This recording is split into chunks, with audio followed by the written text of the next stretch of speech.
Is preventing climate breakdown a tall order? Is that joke the best you've got? They glued themselves to the tube. They blocked the port of Dover. They put a boat on Bristol Bridge. And now they're having a family-friendly march through central London.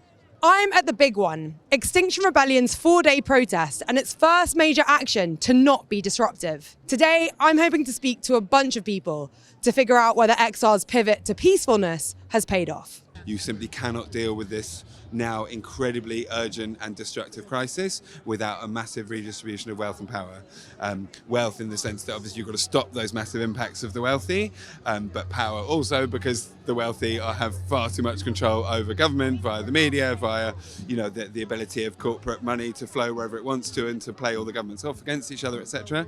So quite simply, there has to be that compassionate revolution, and this is no longer a sort of utopian pipe dream. It is simply what has to happen to give us a chance of a viable future. Rishi Sunak wants to approve this massive new fossil fuel project, Rosebank. If it goes ahead, it will create more CO2 pollution than 28 countries produce in a year combined.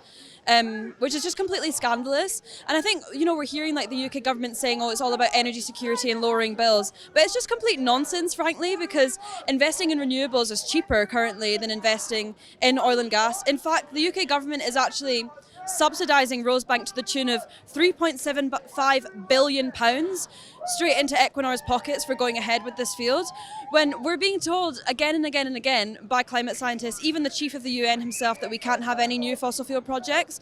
So to say that we can continue extracting fossil fuels on the one hand, and then on the other hand be like a green energy superpower, whatever it is they're saying nowadays, it's just complete nonsense. Quite frankly, this is a desperate fight for survival. People are terrified and often acting out of a place of that terror. And I think when we're looking at how individuals are trying to step up to take responsibility to deal with that, whatever they end up at as the action that they're taking, at least they're trying. And on the other side, I think we should be talking about how dangerous it is actually to be delaying this change. I mean, we don't have the answers. The government has told us that they are going to sort everything out for us. And now we're at a point where we've already seen 1.2 degrees of global heating. At 1.5, we're just going to see untold suffering that's going to kill millions upon millions upon millions of people. So whilst I think there are some valid criticisms of the tactics that we've seen in the climate movement, we're trying our best, and I think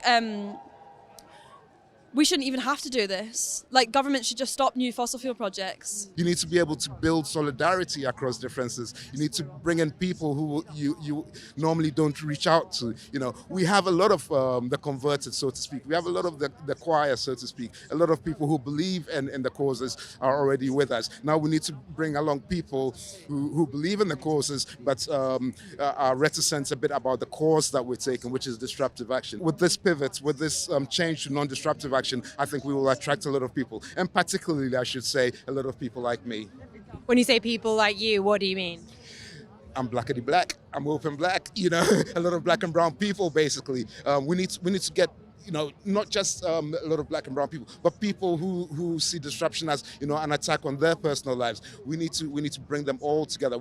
And we have done that. We've got over 200 groups, campaign movements, and so on. Joining us for this. This is phenomenal. There's hardly anybody who works in politics who ever talks about the crisis in a way that makes me think that they actually understand how the Earth system is responding, or what the risks are really. They're not just illiterate, they're also responding in deeply reactionary and repressive ways, right? People are not having fun being members of Just Stop Oil, gluing themselves to things, getting in trouble, getting imprisoned. When we were going around a couple of years ago going, the government doesn't have a plan, basically. What's your plan, guys? There's no plan. And then you look at the net zero plan and it's so shit that they get found to be criminally negligent in court. And we're going, what's your plan? What's your plan? It's actually, they do have a plan. And the plan is to tighten up the kind of legislation to make the country as sort of authoritarian as they possibly can, because they know that this is going to get worse. It's an immense amount of disruption that's coming, and you can see actually the plans that they do have, which is